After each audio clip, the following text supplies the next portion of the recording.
बात करने वाले हैं इस वीडियो में यूपी स्कॉलरशिप 2025-26 के करेक्शन के बारे में कि आपको घर बैठे मोबाइल फोन से आपको अपने फॉर्म का करेक्शन कैसे करना है। जब आपने फॉर्म को फिलअप किया होगा तो अगर आपसे कोई गलती हो गई होगी, कोई त्रुटि हो गई होगी तो उसको आपको सुधार का एक मौका मिलता है कि हाँ, आप उसको सही कर लीजिए, सुधार कर लीजिए।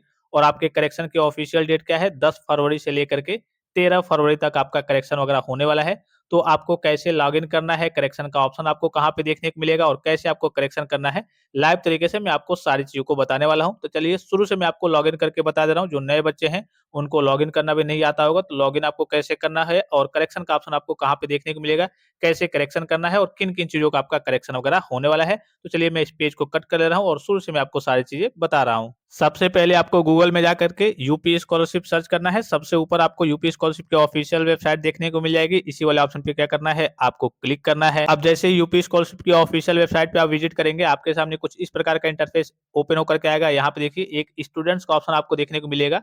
इसी वाले ऑप्शन पे आपको क्लिक करना है। जैसे इस पे क्लिक करेंगे, 3 ऑप्शन आपको देखने को मिलेंगे। तो अगर आपने किसी क्लास में, किसी कोर्स में पहली बार स्कॉलरशिप का फॉर्म फिल अप किया होगा, तो यहाँ पे आपको लॉगिन फ्रेश का ऑप्शन देखने को मिल रहा होगा, इस पे क्लिक करना है।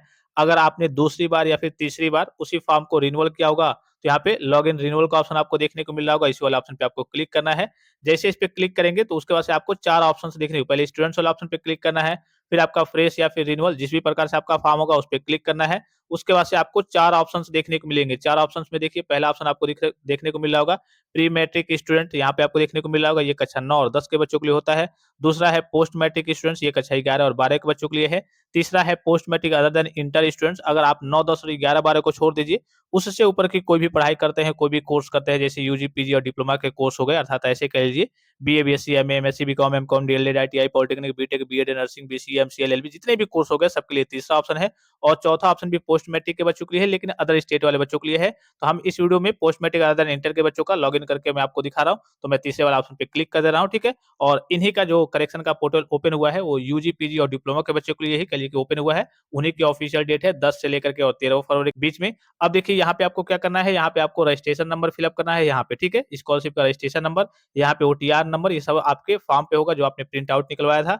और यहाँ पे आपको पासवर्ड फिलअप करना है, ये जो कैप्चा दिख रहा होगा इसको यहाँ पे फिलअप करना है, सबमिट वाला ऑप्शन पे क्लिक करना है। अगर आपको पासवर्ड और ओटीआर याद नहीं है तो यहाँ पे देखिए, यहाँ पे क्लिक करके आप ओटीआर को प्राप्त कर सकते हैं और यहाँ पे क्लिक करके आप पासवर्ड को प्राप्त कर सकते हैं। चलिए सारी चीज़ों को फिलअप करके फिर मैं आगे की ओर प्रोसीड करके आपको दिखाता हूँ। अब देखिए फाइनली सारी चीज़ों को फिलअप किया जा चुका है। यहाँ पे सबमिट का ऑप्शन दिख रहा होगा, इसी वाले ऑप्शन पे आपको क्लिक करना है। जैसे इस पे क्लिक करेंगे आपका फॉर्म लॉगिन हो जाएगा, ठीक है।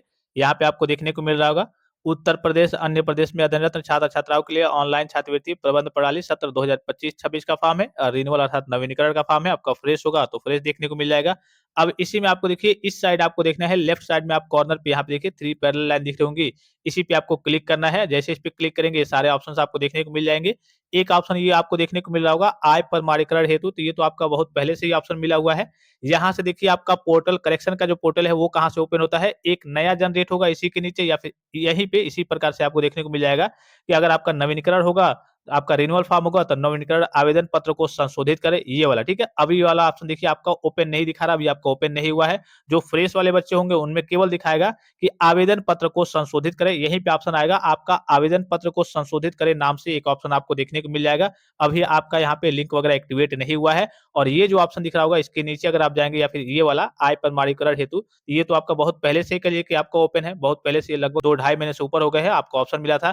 फिर उसके नीचे आएँगे, यहाँ से आपको स्टेटस चेक करना होता है और यहाँ से देखिए request for update in OTR, अगर आपको ओटीआर में कोई गलती हो गई थी, कोई त्रुटि हो गई थी, तो यहाँ पे ये ऑप्शन आपको देखने को मिल जाएगा। तो ये तो बहुत मैंने आपको पहले बता दिया था, ठीक है? तो यहीं पे आपको ऑप्शन देखने को मिल जाएगा कि आवेदन पत्र को संशोधित करें, अभी ये आपका ओपन नहीं हो रहा है, ठीक है?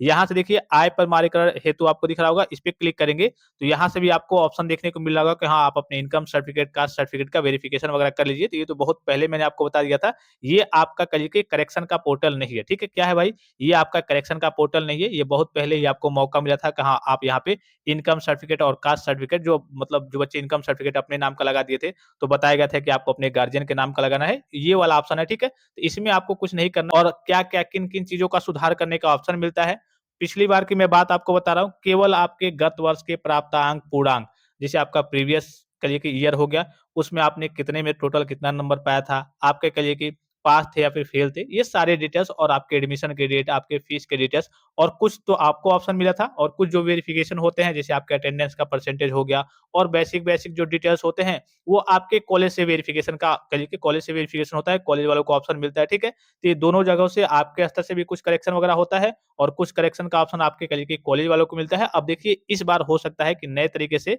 व्यवस्थित किया जाए, वो अलग की बात है। जैसे ही आपका लिंक एक्टिवेट हो जाता है, मैंने आपको बता दिया है कि कहाँ से आपका ओपन होता है, वहीं से आपको अपने स्तर से चेक करते रहना है, ठीक है? क्योंकि ज़्यादा समय है नहीं और पता चले कि समय बीत जाए, आपका करेक्शन वगैरह भी ना हो पाए, तो आपको अपने स्तर से भी चेक करते रहना है। मैं भी अगर आपका ओपन होता है किसी बच्चे का, तो मैं आपको टेलीग्राम पे मैसेज कर दूँगा कि हाँ, ओपन हो गया है, सभी बच्चे चेक कर लेंगे। तो इस तरीके से आपको जो-जो आप वहाँ पे आपकी जो भी त्रुटि हो गई होगी, तो वो देखेंगे ऑप्शन, वो सुधार करने का ऑप्शन वहाँ पे अगर आपका ओपन होगा, तो उसको आपको सुधार कर लेना है और इसके लिए आपको कॉलेज में ज़रूर बात कर लेना है, ठीक है? क्योंकि कुछ वेरिफिकेशन, कुछ अपग्रेडेशन के काम, करेक्शन के काम आपके कॉलेज लेवल से भी होते हैं। जैसे अटेंडेंस वाली समस्या हो गई, वो तो आपका ऑनलाइन तरीके से करेक्शन होता नहीं है, वो आपके कॉलेज से ही होता है, तो आप कॉलेज के कॉन्टैक्ट में भी रहेंगे और जैसे यहाँ पे ओपन हो जाता है, तो मैं आपको टेलीग्राम पे मैसेज कर दूँगा। और किसी प्रकार का संदेह हो, कोई भी जानकारी चाहिए, कोई भी चीज़ आप पूछना चाहते हैं, तो आप कमेंट बॉक्स में कमेंट करके पूछ सकते हैं। फिलहाल इस वीडियो में इतना ही, इजाज़त दीजिए। धन्यवाद। Thanks for watching. मिलते हैं नेक्स्ट वीडियो में।